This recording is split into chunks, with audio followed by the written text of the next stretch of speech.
Oh, you're fine. Uh-oh. Let's look at this.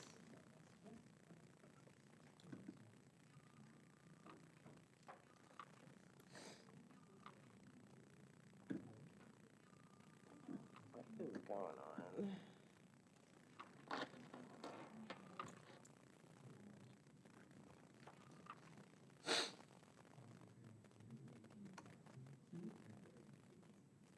Hmm. There we go.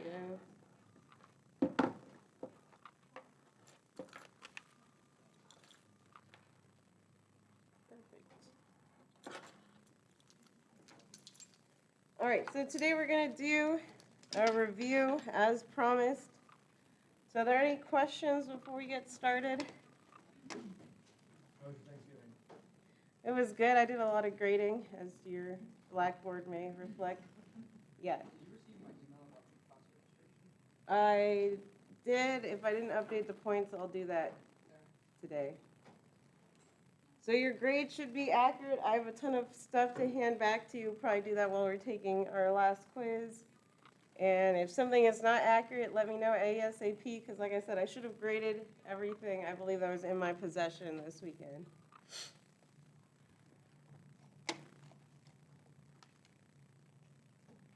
have a question about the acid strength and the weak acids and strong acids and how to determine which one from what. Go for it.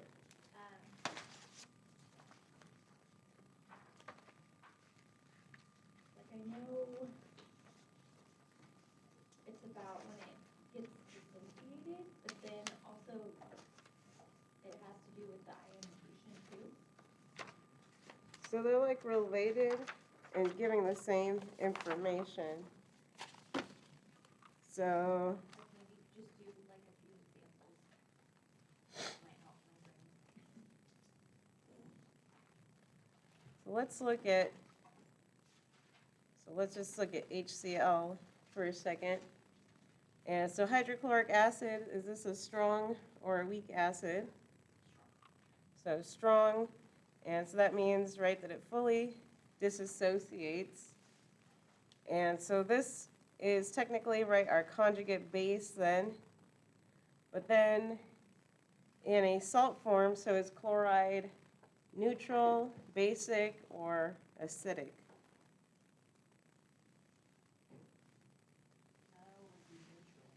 Yeah, so then we know it's neutral since this reaction doesn't occur. So this is what it would do if it was not neutral, and make HCl, make hydroxide, and then just somewhere, right, this does not happen.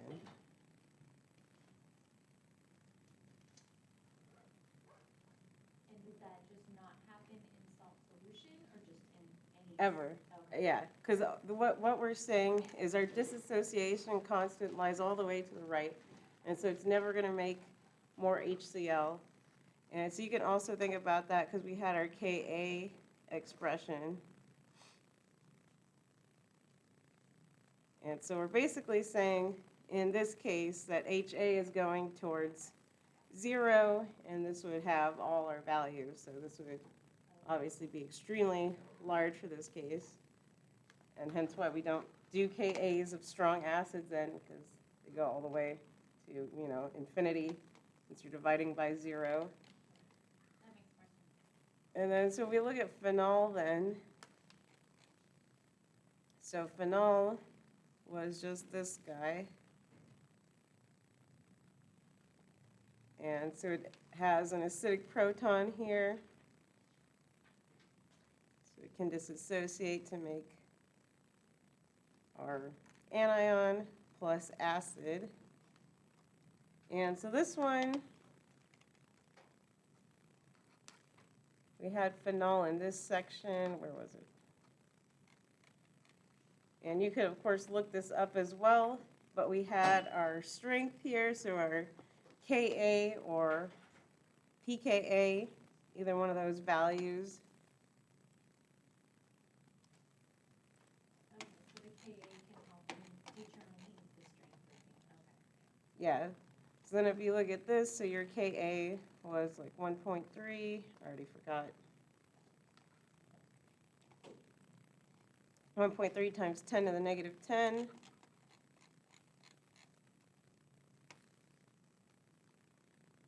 And so now you can tell it's weaker, right? It doesn't go all the way to completion. And then because it has now some back and forth equilibrium, then we are saying that yes, in this case, our conjugate base now, so this is, right, our conjugate base.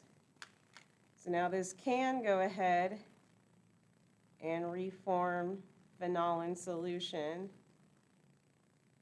And of course, it picked up the proton from water, leaving us with a hydroxide. And so this would be, this would be our basic salt. So if there was like a sodium or potassium form of this, which there probably is if we were to ask the internet how to buy this. So some sort of salt in that form, so this would be basic. And then if you wanted to calculate, so this is the Ka strength going in the forward reaction of your acid. If you wanted the Kb strength, then you want this reaction. And so if you remember, Ka times Kb is equal to Kw. And so you could always, let me pull up my calculator. So then you can find the strength of your acid, or your base, I mean, from your Ka. So we said 1 times 10 to the negative 14 was our Kw, divide by my Ka.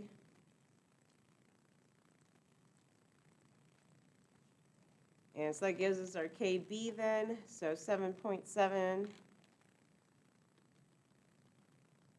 times 10 to the negative 5th, I think it was. And so that would help you compare if you were trying to do those acid-base salt questions with mixed. And then so I did print out that sheet that was in the lecture notes of like the acid and the conjugate base strength. So I'll hand that out.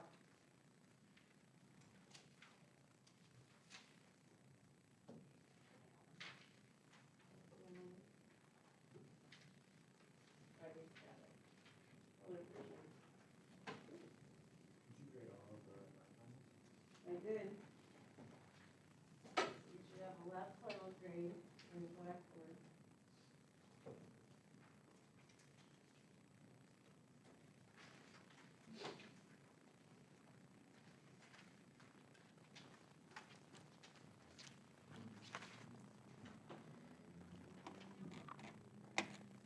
All right, let's start going through your exam like I promised. So your exam is still kind of in flux.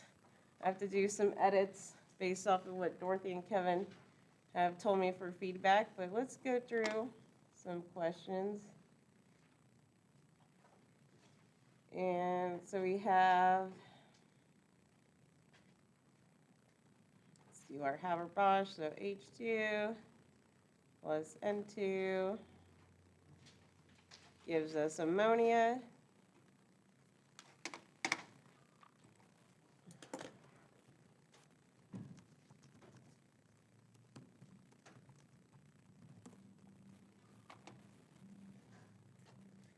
And so let's just say the delta heat of formation of this is negative 92.4 kilojoules per mole here. And so now, sorry, looking at too many things. And so you want to know, so calculate the heat, and we can do it in kilojoules evolved when 5.18, it's about 5, times 10 to the 5th grams of N2 are generated, or excuse me, let's do ammonia, of ammonia are generated. So I'll give everyone a minute or two to start on that, and then we'll go over it.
So that's the delta heat of formation for this reaction.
So do you remember how to do this one?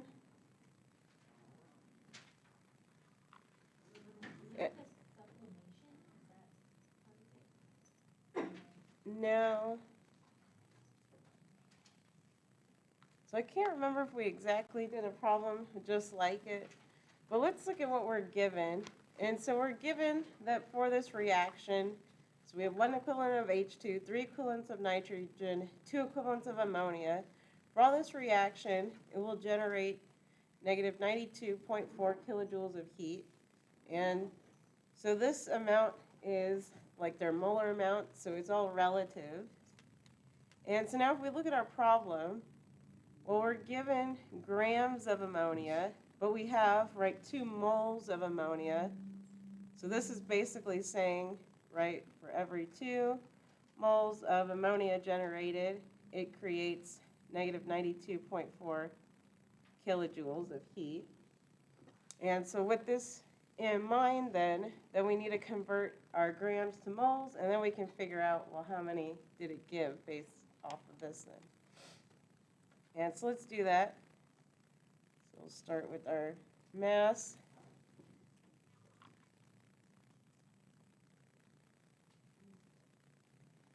And then we need to divide it by the molecular weight of ammonia. So that's about 17 grams. So then that gives us moles of ammonia. for our answer here. I'll just set it up first. So moles of ammonia. So then we can use this factor. And again, the tricky part is, though, that in this equation there are 2 for every negative 92. And so I would set up that factor. So then we have negative 92.4 kilojoules. And then just keep in mind, right, the negative sign is just more a formality. We're just trying to show it's exothermic with the negative sign. And then so that gives us 2 moles of ammonia. And so notice, right, moles of ammonia cancels out. So that should give us our answer.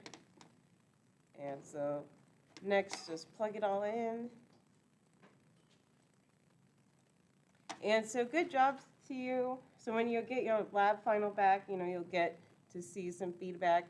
But really good job if you set things up correctly, because you have no idea, like, people will have their work perfectly correct and then the answer is not correct, but at least I can follow and give you partial credit for, you know, doing most of the work.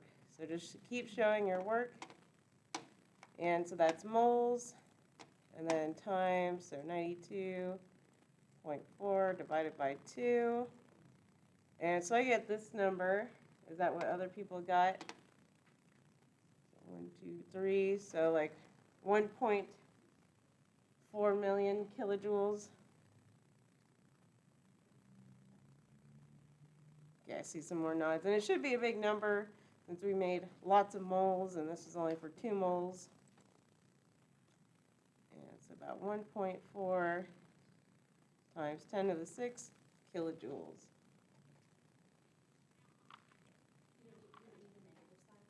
Oh, yeah, we could put the negative. Or you could also, because you could also say like kilojoules of heat evolved or something. As long as you're showing it's releasing, evolving heat. So you started with the mass that they gave us for the ammonia, and then you used the molar mass conversion, Yeah. and then,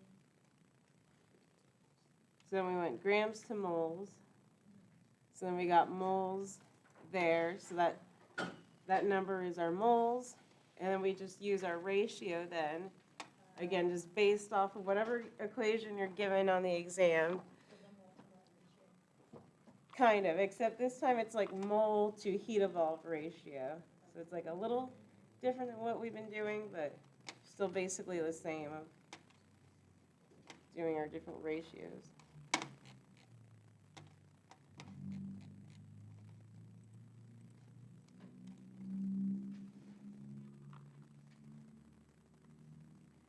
All right, your next question should be relatively simple. So see if you just remember this concept. So express the equilibrium constant for the following reaction.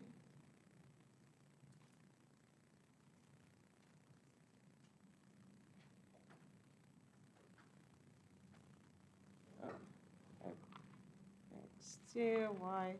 So this is some compound X2, Y5 in a gaseous state plus XY, and our gaseous state gives us 3 equivalents of XY2. So how would you write the equilibrium constant?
what do we get for this one?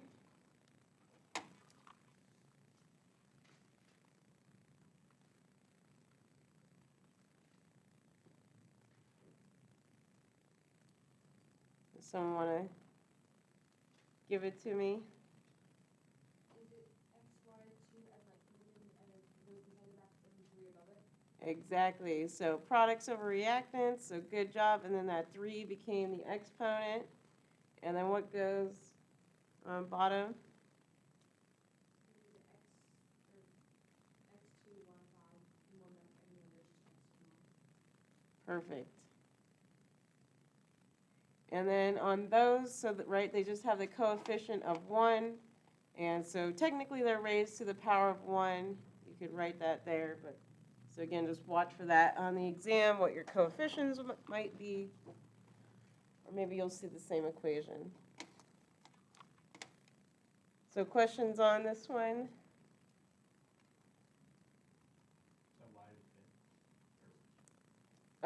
Y to the 5 on bottom. So just these same expressions here, raised to their coefficient power, so raised to both the 1.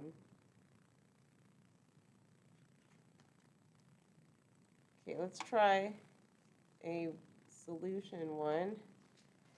So a water sample contains a heavy metal pollutant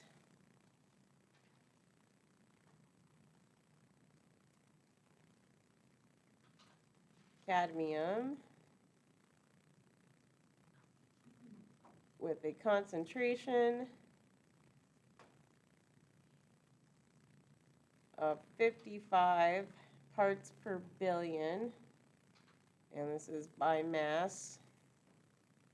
So what volume then contains 100 milligrams of cadmium? And so just as a hint, so the density of water is just 1 gram per milliliter. You can take a minute or two to solve that.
Bless you.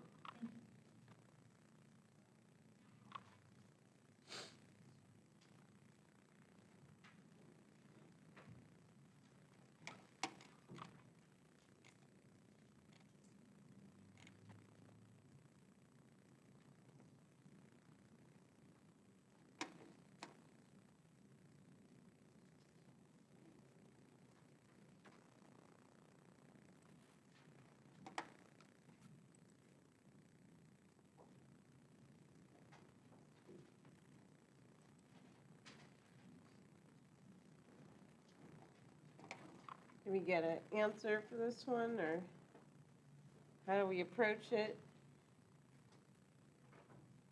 You'd have to convert the milligrams to grams, right?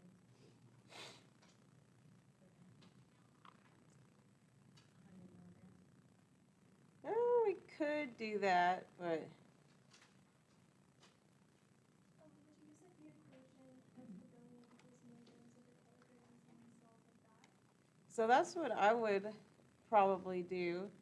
So that everyone remembers, so parts per billion was, and so what was it, like a microgram though over a kilogram? So we said 1 part per billion is equal to a microgram over a kilogram. And so remember, billion was a 1 times 10 to the 9th factor. So there's your 10 to the 9th factor of micro over kilogram. And so that means if we have 55 parts per billion, so 55 micrograms then for every 1 kilogram. And then we could set up a proportion. So here's where maybe we want to do some converting. And so it asks us what volume contains 100 milligrams. And so we could either convert this micrograms to milligrams or convert the milligrams to micrograms. And I think I'm going to go milligrams to micro just because I like that. So then you would have 1,000. So then you should have 100,000 micrograms over X. So is that what people got? And then we just have to cross multiply and solve for X. And so don't forget, when you cross multiply, right, you multiply these two. So it's basically, so I'm just trying to set this up better. So if you cross multiply, right, B times C is equal to A times D, basically. And so just make sure you set up the algebra. This is I just seen some errors with cross multiplication on like quizzes and stuff like that. Just little things.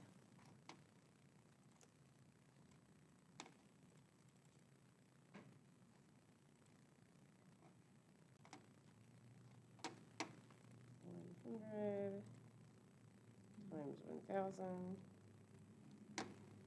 and divided by 55.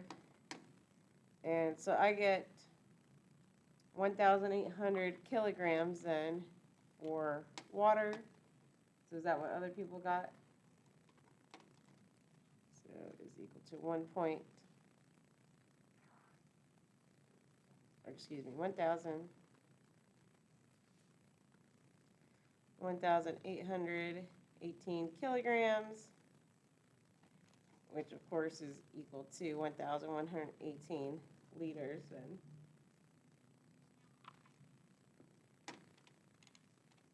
Questions on this problem?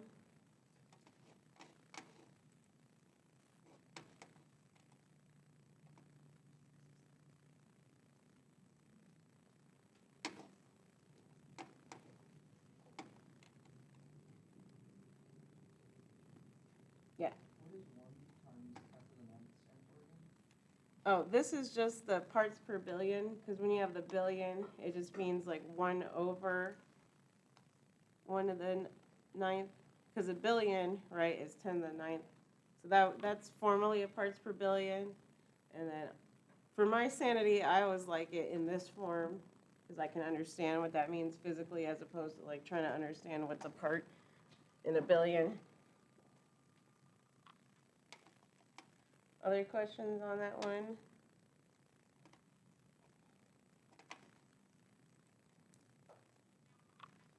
Let's look at this equation again.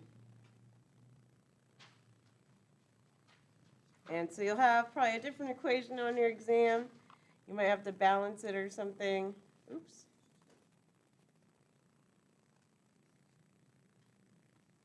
I did not write that equation properly.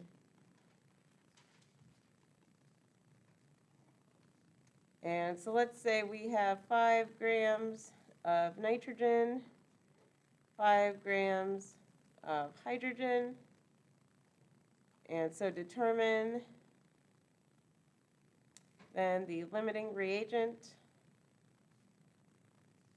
and the theoretical yield.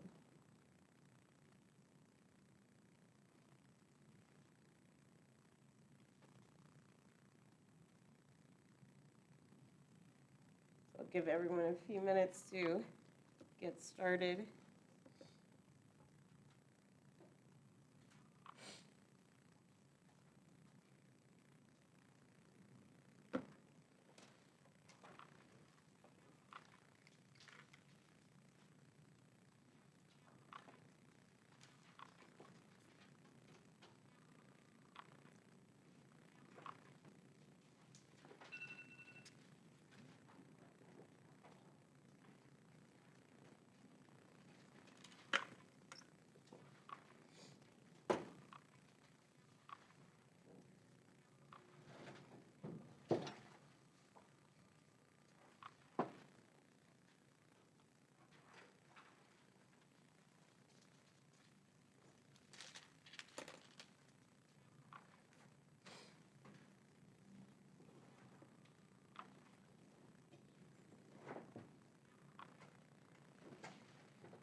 How are we doing on this one?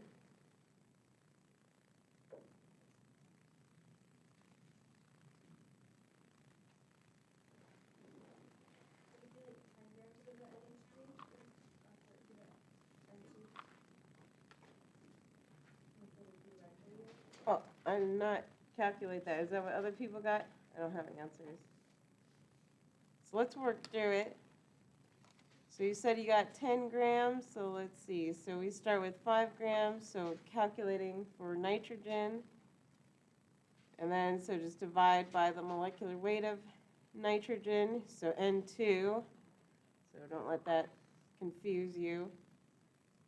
So then that gives us moles of nitrogen, then they're in a 2-to-1 ratio. So for every 1 mole of N2, we get 2 of ammonia. And we can also multiply it by the mass of ammonia. And so, let's see. So we have one answer of 10. Let's see if we can.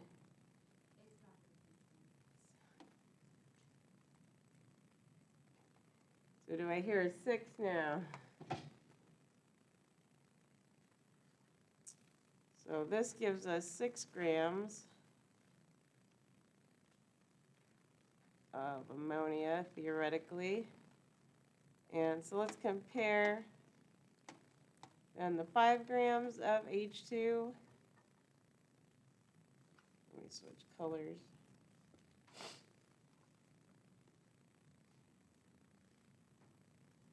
Now, same thing, so just repeating the process, except now we're dividing by our molecular weight of hydrogen, so 2.02 or something.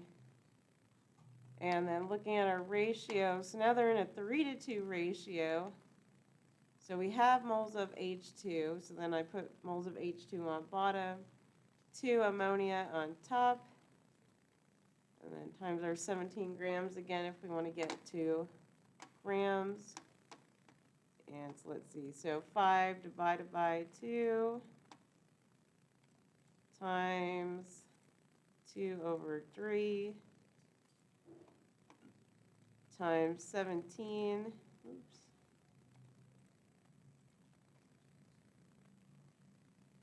And so I get 28 grams for that one.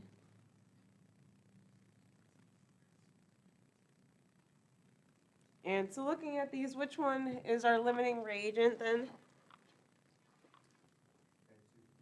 So N2 looks like it's the one that makes the fewest, so of course that's going to run out first. So limiting reagent, and then luckily for us, we already calculated it in grams, so we can just highlight that. That would be our theoretical yield. So questions on this one? So it will not be this equation for your exams. It'll be another equation. It might be unbalanced too, so you'll have to balance it potentially. So just watch out for that. But just do your mole ratios. You should be fine.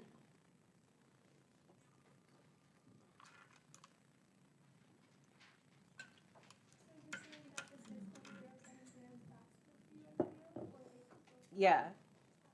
Yeah. Since we went ahead and took it out to grams, so if you had calculated like moles, then obviously you just have to multiply it by the mass to give us to theoretical yield. But yeah, whatever you're calculating with your mole ratio, right, that's always your theoretical yield, 100%, everything goes perfectly type thing. Yeah. On the lower equation, what's the lower number in the second parenthesis? Oh, the 2.02 here? Yeah, that's just the mass of H2. And again, numbers could slightly vary with rounding. And where did you get the 17 from? The 17 is just the molecular weight of ammonia. Yeah.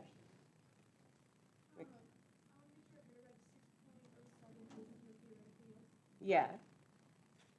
So that should be what you calculated from the 5 grams of N2. And then we saw, again, just a recap, that was a smaller amount. So if it's a smaller amount, it has to be our limiting reagent.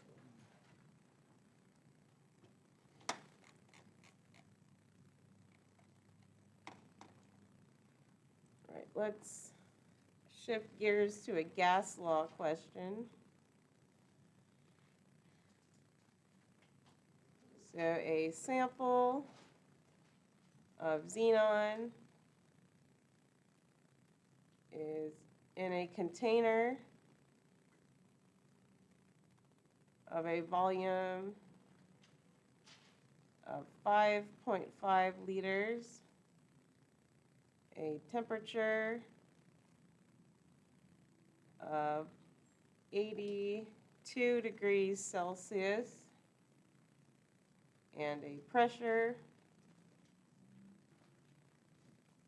of 3.33 atm.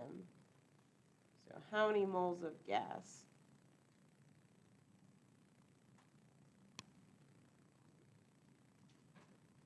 So take a few minutes. What equation do we need? Kind of two main gas law equations.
So do we have an equation that we want to use for this at least?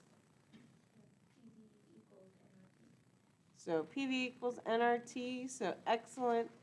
And so this one, we're not really changing anything, so we just are going to have to use this to find our moles.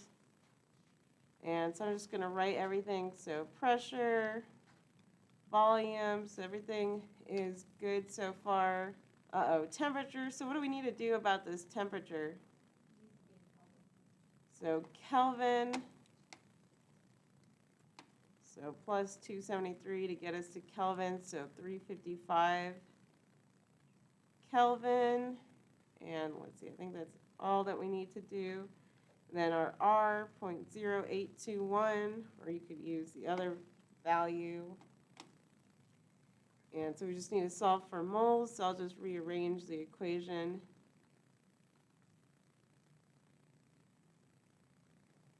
And then plug everything in. So does someone have an answer?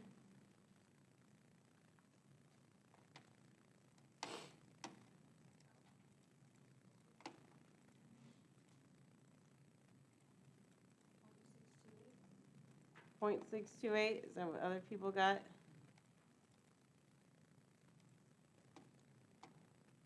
So 0.628 or something like that. So 0.62. I'll just leave it at 0.62 for sig fig. So 0.62 moles. So questions on that one?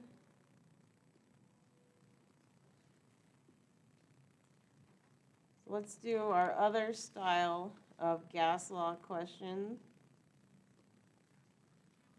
So we could also could be asked, so the initial volume of gas at a pressure of 2.4 ATM is 15.7 liters.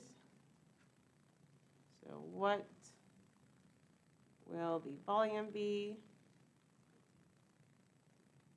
if pressure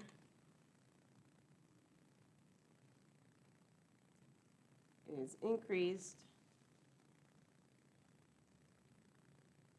to 4.2 ATM?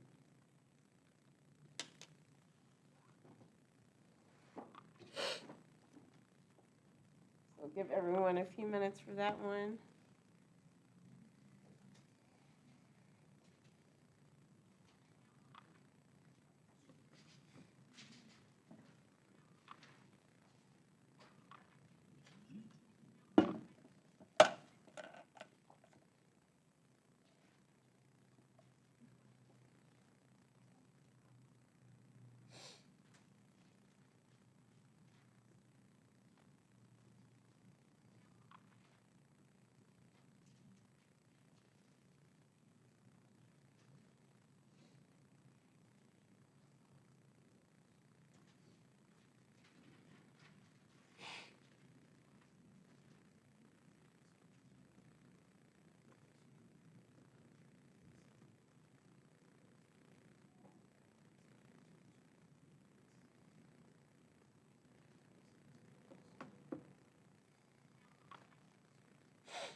Let's see, do we get an answer, or what equation should I use? P1 over P2 equals V2. Hang on, I'm not that. So you said, so P1, V1 divided by P2 equals V2. Excellent, so you just rearranged this. Of course, you could have started, right, PV equals nRT and derived from there, since that equals R. So this looks good, and let's see, we don't have to do any converting either, so we just have to plug it in. So what do we get for the answer? Oops, I could. So I hear 9.0, is that what? 8.97, so about 9 liters or so. Sounds good. I saw nods for that one. So it tells me I should throw that question out from the exam. Please no. I know I need to throw out one of these questions or so to make it a little shorter, but I don't know which one yet to throw out. The first one we did. You know, that's funny because Dorothy said to throw that one out too. And I wanted to keep it, but. All right, let's keep finishing with the rest of the exam so far. So what is the molarity if you dissolve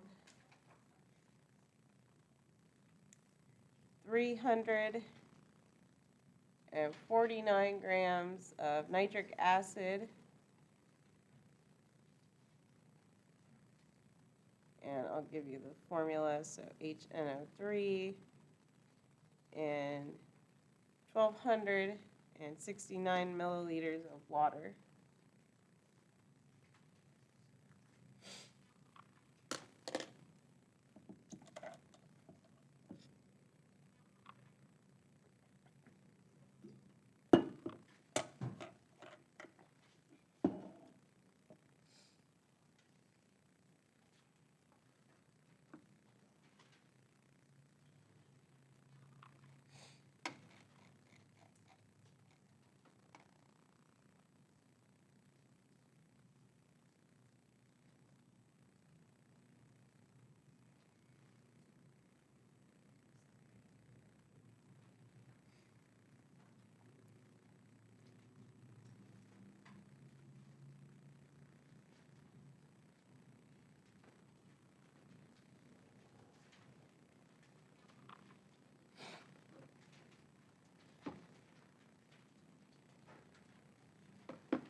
So what do we have to do to solve this one? Do we get an answer?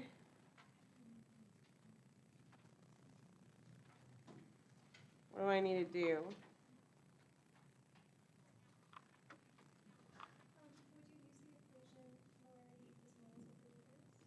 So molarity is moles over liters, so that looks good. Except, so I'm given grams, and I'm given milliliters, so what do I need to do now?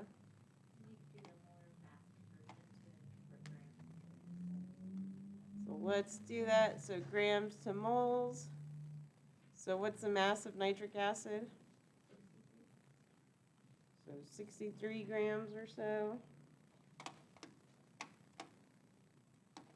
And so that should give us moles. So about 5.53 moles or so. And then now we can just plug it in. So of course convert this to liters. So 1.296 liters. And so now molarity is just equal to our moles over liters.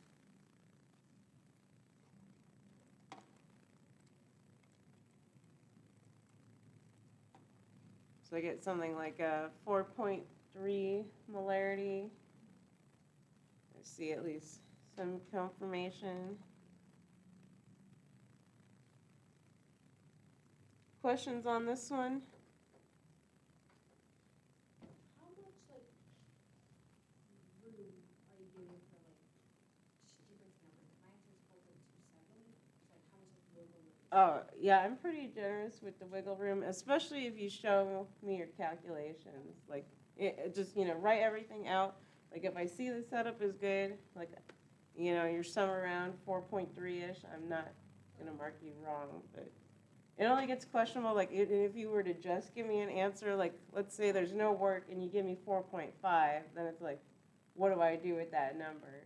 Because if it's 4.5, then it's far enough that I don't know, if you just pulled it from the air or where it came from. So just at least show me work, so if things go wrong in the calculator, I can give you as much credit as possible.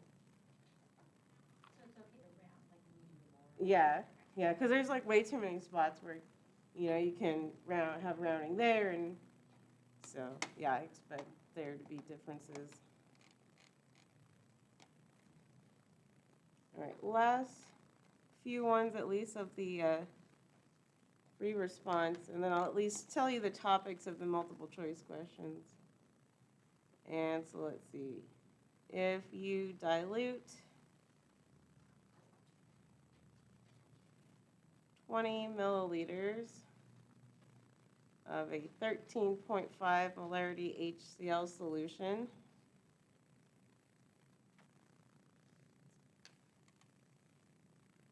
to make a 2.00 molar HCl solution, and what will the final volume be?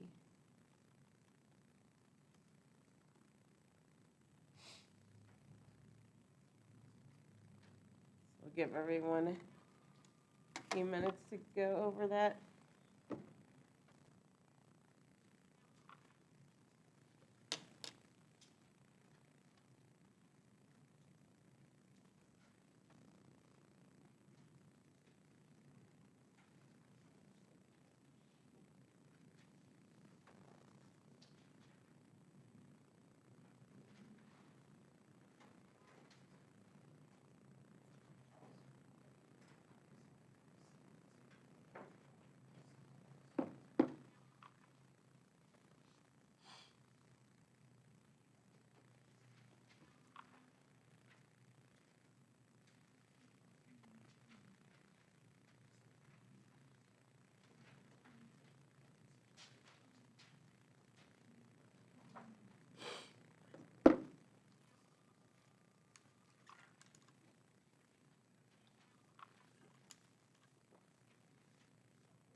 Do we have an answer, or at least what formula?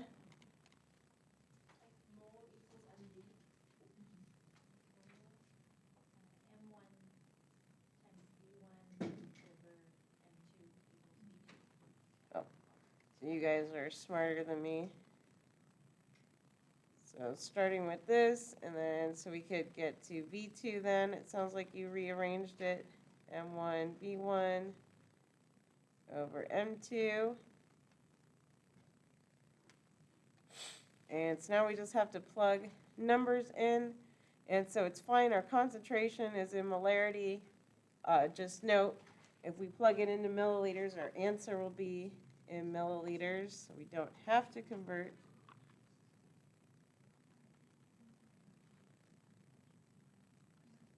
And so what do we get for an answer here?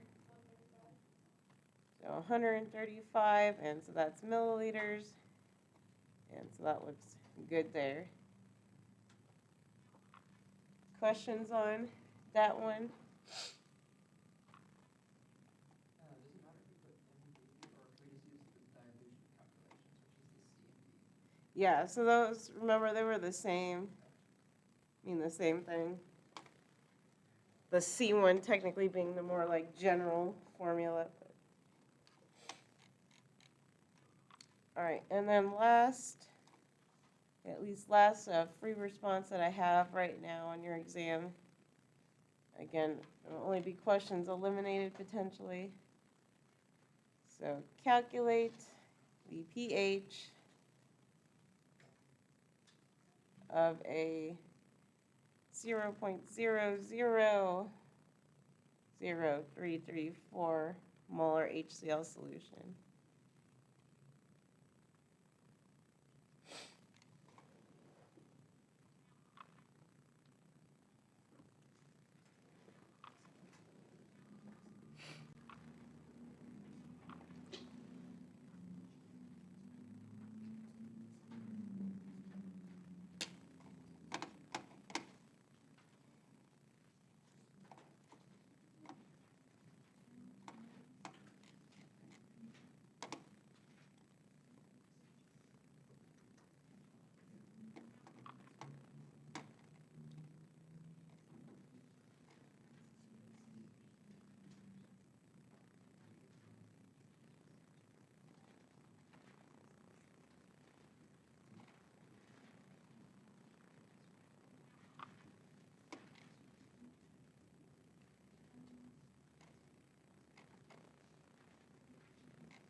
So what do I need to do for this one? What should I punch into my calculator? 3.4 times 10 to the negative. So 1, 2, 3, 4. So our concentration, 3.4 times 10 to the negative 4. And so we have that equation, the pH is equal to the negative log of our concentration. And now I'm just writing stuff. And so of course, just make sure your calculator is functioning and it's in the correct base and everything.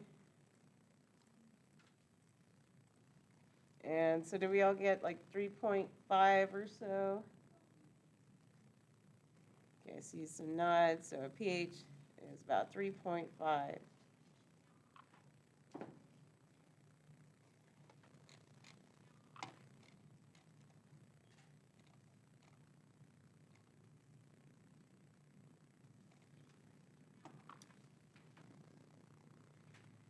And then, so the last bits are just, so far I have 8 multiple choice questions.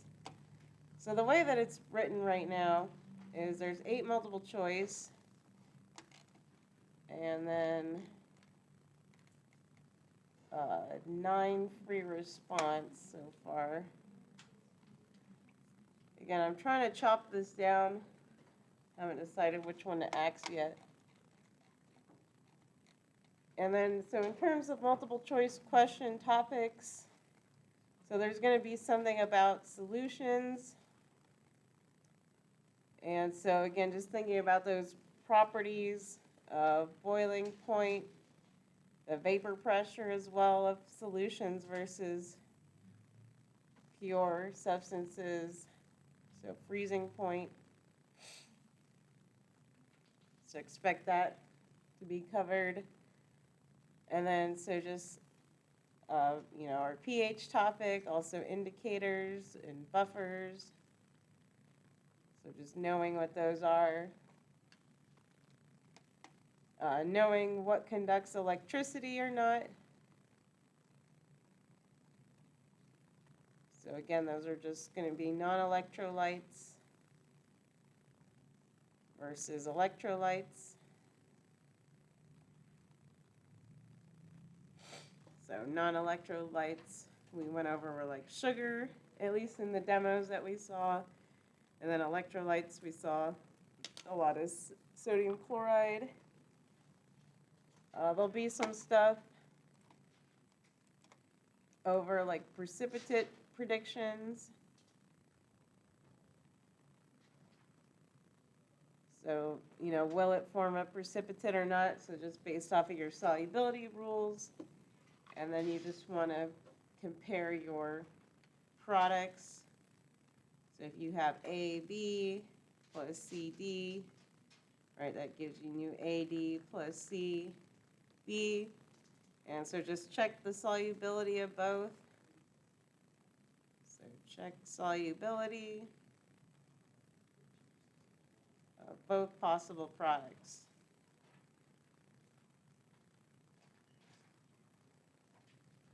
So just check that on your chart, make sure it's soluble, insoluble. And then there will be something about salts. So acidic, basic, or neutral.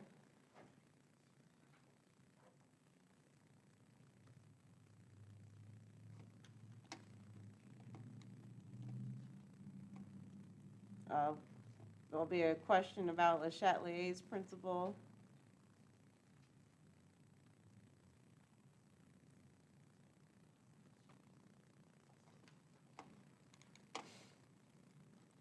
And more basic definitions. You may want to know viscosity. Take a look at that too.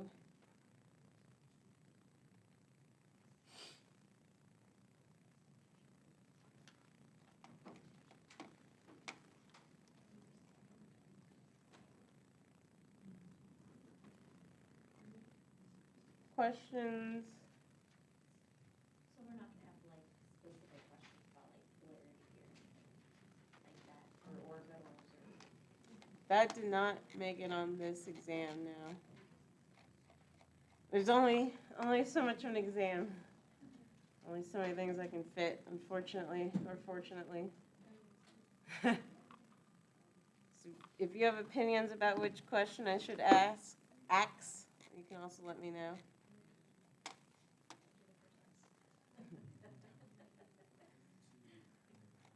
I just really like this question. I was also thinking about axing this one. That was Kevin's suggestion. Yeah, I don't like that one. Maybe I'll axe this one. I haven't quite decided. All right, anything else we should touch on for the review? Anything else we should touch on for the review? Can you kind of just briefly go over buffers? So, Like a couple examples?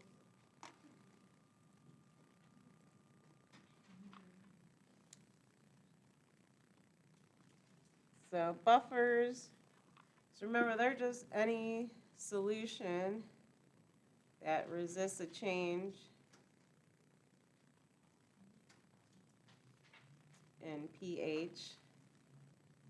And so this might help you more for our exam or our quiz that's about to happen. And so let's say we have carbonic acid and we want to make a buffer solution. And so we have a buffer solution that is 0.35 molarity of concentration of our carbonic acid. And then, so first of all, what would we pick then as our conjugate base salt? So what would be our conjugate base salt to pair with it, or even just like one example?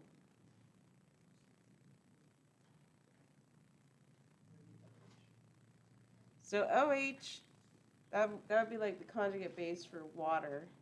So remember, so that's still just, Wait, the conjugate base for this right here, the H2. yeah, Oh, so this is the hydrogen away, so it'd be HCO3. exactly. So it's HCO3, but then, right, if you want the salt form, so this would be like sodium bicarbonate then. So NaHCO3. So good. So let's just write, so this would be our conjugate base. This would then be our conjugate base salt. And let's just say that this has a concentration of 0.55 molarity then. And so now we want to know, well, what's the pH of this solution? And you might need one other piece of information.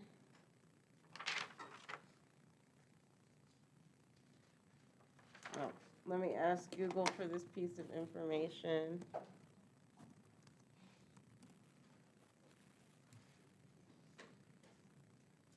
And so the pKa then for our carbonic acid is 6.37. And so do you remember how to calculate this? There might have been a formula too that went with it. So we have the acid, and then we're putting it in a solution with the salt base, is that, okay? Yeah. So this is like your little recipe then to make your buffer. Our 0.5 molarity of our acid, 0.55 molarity of our base. And then now we're just asking, what's the pH then of that solution?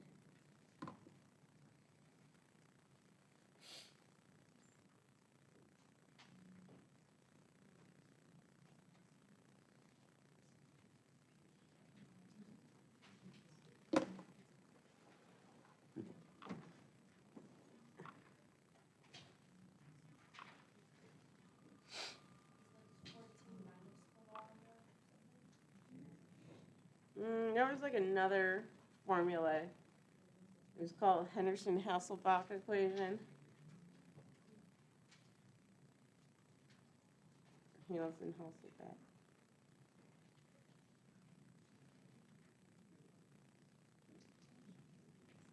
Is it the equation like pH equals the pKa plus the log multiplied by the base over the acid? Yep, so log of base over acid. And so now we can go ahead and plug everything in. So this is just our general formula, and we said, you know, for our purposes in our class, this is fine. And so now we're given the pKa, so 6.37. We could have calculated it from the Ka, but not necessary. And then we're doing base over acid, so we have a plus sign, so don't forget your book might say something different. The answer key on the homework might say something different, but it should just be minus the log of acid over base. And then, so this is where it can get tricky. So we have to identify for this solution, what's our base. So, right, this is our base. So this number goes in up top because it's considered the base, again, for this solution. Right, this is our acid, again, for this solution. So that number goes on bottom. And so now let's plug that in. So log of our base, so 0.55 divided by 0.35. And then, so I want to do plus that, so 6.37 plus that answer. And so I get 6.56 then for my pH.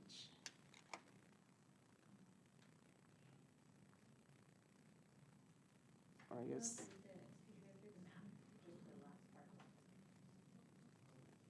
yeah, let me rewrite it. So then you have the pH is equal to our pKa plus the log. So again, this was our base in this case. And then divided by our conjugate, by our acid species. So then I just plug that in, log of 0.55 over 0.35, and then add them. And then, so just a note for your sanity. So if you flip them, that's how you get the opposite equation. So then you get a negative sign, and so it's the same answer, but that's why the other form of the equation is pH equals pKa minus the log of acid over base. And so you get the same answer than you would minus a minus, so you still get your 6.57. But again, I like to stick to this form for my own sanity, but don't be confused when you see it in this form. Yeah. So we were given the PKA along with the .55 and .35? Yeah, so you'd be given the PKA, you'd be given this, you'd be given that. Okay. And the hardest part is going to be identifying what's the base and what's the acid for that buffer. And so, right, this could be like your acid then of your next solution. All right, let's probably take our 10-minute break, and then we do have quiz 9.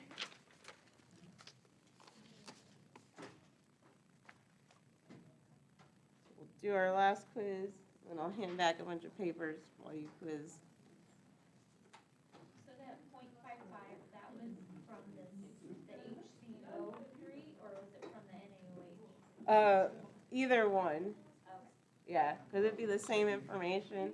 It just depends how it's phrased, because it could either just give you this concentration, or if it tells you like, oh, you're grabbing the reagents and you're actually grabbing, sodium bicarbonate, since you can't just grab bicarbonate off the shelf. It has to have some counter ion. So it could be like potassium bicarbonate, calcium bicarbonate. You go on and on.